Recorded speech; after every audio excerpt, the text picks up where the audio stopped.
آج کا میرا موضوع بیان ہے، یہ خطبہ ہے، میرا ٹاپک ہے زکوٰۃ کی فرضیت و اہمیت، اس کے احکام مسائل۔ آئیے ہم سب سے پہلے لفظ زکوٰۃ کے ارتھ کو سمجھتے ہیں۔ لفظ زکوٰۃ کی لغوی معنی ہوتا ہے پاک ہونا، بڑھنا اور نشو و نما پانا۔ یہ تینوں معنوں میں مستعمل ہوتے ہیں۔ اس کے تین ابواب آتے ہیں، باب نظر زکاء یزکو، اور باب تفعیل زکا یزکی، اور باب تفعول تزکا یتزکی۔ تو لفظ زکوٰۃ یہ معنی ایک تو ہوتا ہے پڑھنا، ایک ہوتا ہے پاک ہونا۔ اللہ تعالیٰ نے فرمایا یربی الصدقات، اللہ صدقات کو بڑھاتا ہے۔ اب یہ زکوٰۃ اسلام کے ارکان خمسہ میں سے ایک اہم اور بنیادی رکن ہے، ایمان، نماز اور روزے کے بعد۔ اس لیے اللہ رب العالمین نے قرآن کریم کے اندر 82 مقامات پر زکوٰۃ کا تعلیمی حکم دیا ہے۔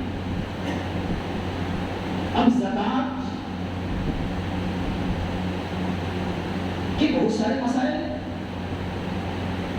سب سے پہلے یہ میں بتا دوں کہ یہ زکوٰۃ کب فرضیت زکوٰۃ کب ہوگی، تو اس میں اہل علم کا اختلاف ہے۔ بات کرتے ہیں اکثر اہل علم کے سن 2 ہجری کے اندر یہ فرض ہے۔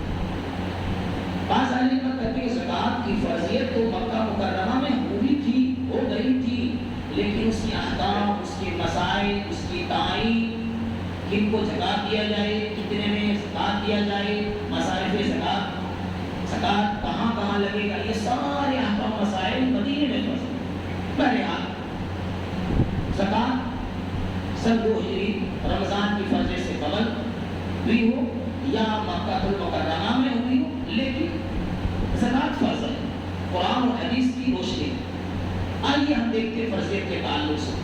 اللہ تعالیٰ نے بہت سارے آیات کے اندر فرمایا، اگر ہم ساری آیتوں کو تو بیان کریں تو اتنی مختصر سے وقت میں آپ کے سامنے بیان نہیں کر سکتا ہوں۔ 1-2 آیتیں موضوع کی وضاحت کے لیے بیان کر دوں۔ اللہ تعالیٰ نے سورہ انفال آیت نمبر 3 اور 4 کے اندر فرمایا الذین یقیمون الصلاۃ ومما رزقناہم ينفقون اولئک هم المؤمنون حقا، کہ جو لوگ نماز قائم کرتے ہیں اور ہماری دی ہوئی روزی میں سے رزق میں سے خرچ کرتے ہیں، اولئک هم المؤمنون حقا، یہی لوگ حقیقی معنی مومن ہیں۔ یہ تو سورہ انفال کی آیت نمبر 3 اور 4 کے اندر فرمایا۔ اسی طرح سورہ بقرہ کے اندر اللہ نے کئی آیت فرمایا، جن میں ایک آیت ہے ان الذین آمنوا وعملوا الصالحات واقاموا الصلاۃ وآتوا الزکاۃ لهم اجر عند ربهم ولا خوف علیہم ولا هم یحزنون، کہ جو لوگ ایمان لائے، یعنی زکوٰۃ مومنوں کے اوپر فرض ہے۔ جن لوگوں نے ایمان لایا اور ایمان لانے پر عمل صالح کیے، نمازیں قائم کی اور زکوٰۃ دیتے رہے، ان کے لیے ان کے رب کے پاس اجر ہے، اجر مطلب بدلہ ہے، ثواب ہے۔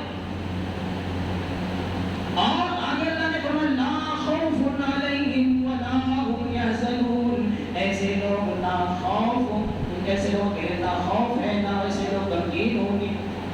کون لوگ؟ جنہوں نے ایمان لیا، ہم نے صالح کی، نماز قائم، زکاتیں دی، اجر تو اللہ نے دیا ہی، رکھا ہی، اور خوف اور غم نہیں ہوگی۔ دنیا کے اندر جو ہے خوف نہیں ہوگا، اپنے سکون میں رہے گا، چین کی زندگی گزارے گا، اور آخرت میں بھی جنت میں جائے گا زکات اور صدقہ دینے کی وجہ سے۔ یہ دوسرے ہے۔ اب ہم آگے چلتے ہیں۔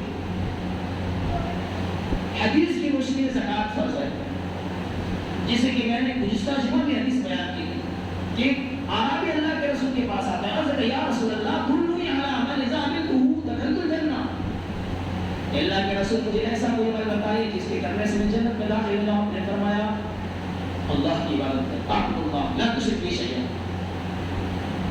اللہ کی عبادت، اللہ کے ساتھ کسی کو شریک۔ معلوم کیا ہوا؟ اللہ کی عبادت کے ساتھ کسی کو شریک نہیں کرنا. اگر کوئی اللہ کی عبادت اللہ کے ساتھ شریک کرتا ہے وہ جنت میں نہیں جائے گا. قل ان صلاتی و نسکی و محیاي ومماتی للہ رب العالمین. کہہ دیجیے میری نماز میری قربانی میرا چیلا میرا مرنا سب اللہ کے لیے. تو امام الانبیاء کو اللہ کے رسول صلی اللہ علیہ وسلم کو اللہ نے کہا وصلی لربک وانحر کہ تو نماز پڑھ اور قربانی کر کس کے لیے؟ اللہ کے لیے.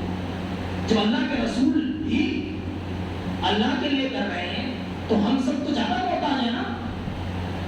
یہ الگ توفیق ہے. اس کے بعد آگے کیا فرمایا؟ اس عرابی کو نصیحت کرتے ہیں کہ اللہ کی بات کر، اس کے ساتھ شریک نہ کر. تقیم الصلاۃ المکتوبہ، فرض نماز کی ادائیگی کر. فرض نماز ہے نا ہم سب پر، صرف رمضان میں نہیں، پوری زندگی میں. وَاعْبُدْ رَبَّكَ حَتَّىٰ يَأْتِيَكَ الْيَقِينُ. اللہ نے فرمایا تم اللہ کی بات کرو مرتے دم تک. مرتے دم تک نمازیں پڑھنی ہے. اللہ کے رسول کی سانس جب تک باقی رہی آپ نماز پڑھتے رہے. سہارا لے کر کے ابو بکر کی امام کی کتابیں پڑھی آپ نے 17 وقت کی نماز آپ نے نہیں سنی. تو نماز ثابت نہیں، نماز ہمیشہ فرض ہے. اس کے بعد وَتُؤَدِّي الزَّكَاةَ الْمَفْرُوضَةَ. میں اس کو بھی بات کروں گا اس آخری ٹکڑے پر. اور جو ادائیگی زکات یعنی فرائض زکات ادا کرتا ہے اس آدمی نے کیا کہا میں اس سے زیادہ نہیں کروں گا. اللہ کے رسول نے کہا جو جنتی آدمی کو دیکھنا چاہتا ہے جب وہ چنچا لیا تو ایسے دیکھ لیا. چلتا پھرتا جنتی کو دیکھنا ایسے دیکھ لیا. وہ کہا اس لیے کہ اس نے ساری چیزوں پر کہا کہ میں عمل کروں گا.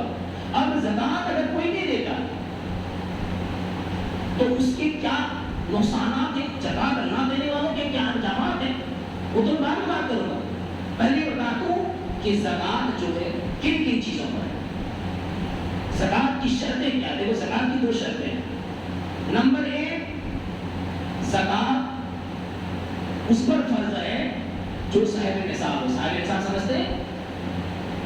52.5 تولہ چاندی 7.5 تولہ سونا یہ نصاب ہوا یا اتنی مقدار اس کی قیمت موجودہ بھاؤ کے حساب سے یا پیسے ہوں گے تو سونے چاندی میں یہ ایک شرط ہے. دوسرا سال گزرا ہو. اب سال یہ 2 شرطیں. اب زکات کن کن چیزوں میں؟ ایک تو سونے چاندی میں، ایک نقدی چیز میں. یہ 2 چیز ہو گئی. اسی طرح مالی تجارت میں 3 چیزیں ہو گئی. اسی طرح مویشی میں 4 چیزیں ہو گئی.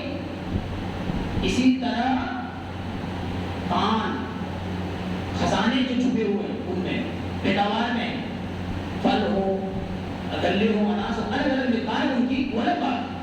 اب میں سونے اور چاندی کی بات بتا رہا ہوں اور اکثر اللہ نے قرآن میں سونے اور چاندی کا ذکر کیا ہے، حدیثوں میں بھی اس کے وضاحت. اب سونا کتنا ہو؟ 7.5 تولہ ہو، 85 گرام ہو، 52.5 تولہ چاندی ہو یا اس کے مقدار میں پیسے ہو. تو یہ دونوں چیزوں کے لیے زکات فرض ہوگی جب سال گزر جائے گا. سب چیزوں کے لیے سال گزرنا ضروری ہے. آپ کہو گے کھیتی باڑی کرتے ہیں تو 1 سال گزرے گا. نہیں، کھیتی باڑی کے لیے سال نہیں ہے. صرف نقدی چیز کے لیے، مالی تجارت کے لیے، بینک بیلنس سے کوئی پڑا ہوا ہو اس کے لیے سال کا گزرنا. کوئی اچانک آپ خزانہ مل لیا یا آپ کے خان سے کوئی آپ نے نکالا تو اسی وقت فوراً مال بکنے پر اس کے 2.5% 40 پیسہ لگے گا. پیداوار میں سے اگر سینچائی اللہ رب العالمین خود کر رہا ہے برسات کے ذریعے سے تو 10واں حصہ ہے.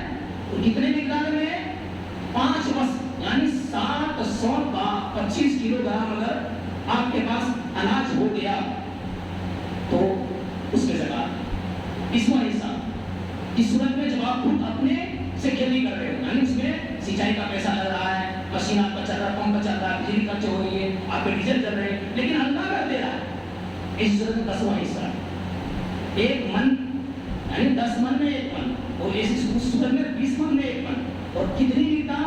725 کلو گرام تک پہنچ جائے تو اگر اس سے کم آپ کی کھیتی ہوتی ہے، اس سے کم کشمش ہوتا ہے، اس سے کم کیلا ہوتا ہے، امرود ہوتا ہے، کوئی ہوتا پھل تو اس پر زکات فرض نہیں آپ دے سکتے ہو.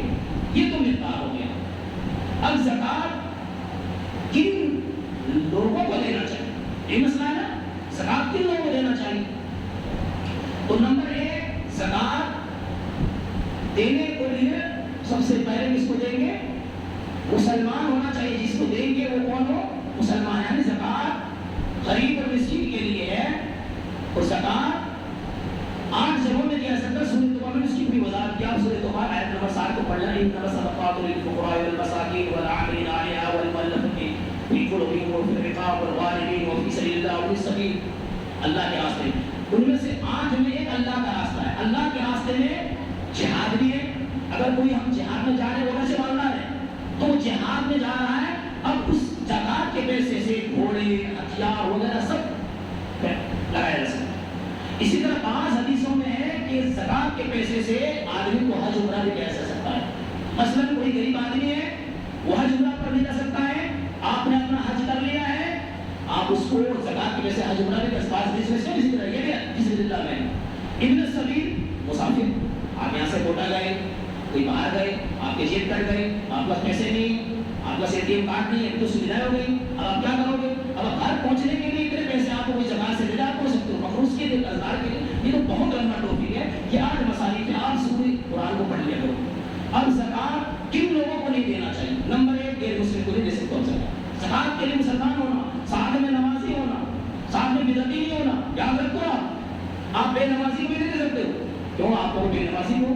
بے نمازی اسلام سے اہل علم نے کتابیں لکھی بھائی کہ زکات آپ بے نمازی، آج ہم ایسے لوگوں کو زکات دے رہے ہیں، مستنڈے گھوم رہے ہیں، گانجے ٹانگ رہے ہیں، ہم کو زکات دے رہے ہیں۔